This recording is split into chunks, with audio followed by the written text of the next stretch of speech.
Well, I'm Chris Black, and I'm a marketing teacher. My oldest son, who had a Kia a few years ago, we used to call it the car that wouldn't die.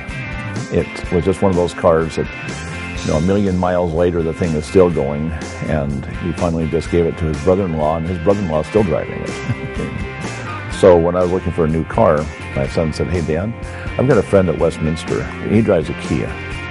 And says, "Dad, you got to check this out."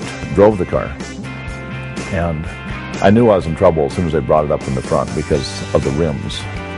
The rims, the last time I'd seen those rims was on a concept car that I'd seen, and they were beautiful rims. I love the details. I love art, and so when you start watching the little details like, carbon fiber inserts, little details around the dashboard. You look at the seats, when you see the stitching. And when I saw this one, I said, whoa, somebody has really done some homework on this car. My wife's cousin flew in from California, and I picked him up out at the airport. He asked if I had time to take him out to see the racetrack. So we drove out there, and we were watching these cars. And then this red and white car went by, and I thought, what is that? I realized it was an Optima.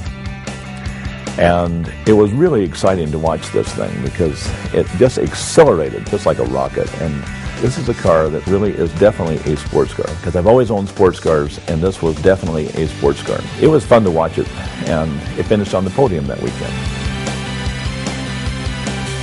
I've owned a lot of really nice cars in my lifetime. I've had young kids who'll pull up next to me at a stoplight and they'll give me a little thumbs up.